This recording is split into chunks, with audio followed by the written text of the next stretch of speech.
ভাইয়া আমাদের একটা কোয়েশ্চেন এসেছে, ইকারাস ডেইডালাস বলেছেন, ভাইয়া টেক জায়ান্ট বা বড় কোম্পানিতে রেফারেন্স ম্যাটার করে অনেক ইন্টারভিউ কল পেতে। আপনি কি কারো রেফারেন্স পেয়েছিলেন কিনা? যারা রেফারেন্স ম্যানেজ করতে পারে না তারা কি করবে?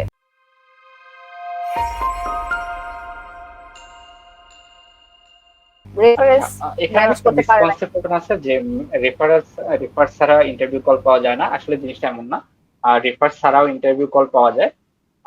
প্রবাবিলিটিটা একটু কম থাকে, বাট স্টিল ইন্টারভিউ পাওয়া যায়। যেমন আমি আমার প্রথম যে জব অফার পাই বাইডড্যান্স থেকে, সেখানে আমি র্যান্ডমলি অ্যাপ্লাই করেছিলাম অনলাইনে, আর কারো রেফার ছাড়াই।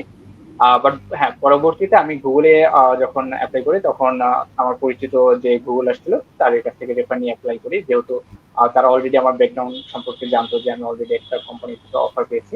এই জিনিসগুলো আসলে রেফার পেতেও সাহায্য করে, এবং এই রেফার ইন্টারভিউ কল পেতেও সাহায্য করে। বাট স্টিল আমি অনেককে চিনি যারা রেফারেন্স ছাড়াই গুগল বা এই ধরনের অনেক বড় কোম্পানিতে অ্যাপ্লাই করে এটা সরাসরি ইন্টারভিউ কল পেয়েছে।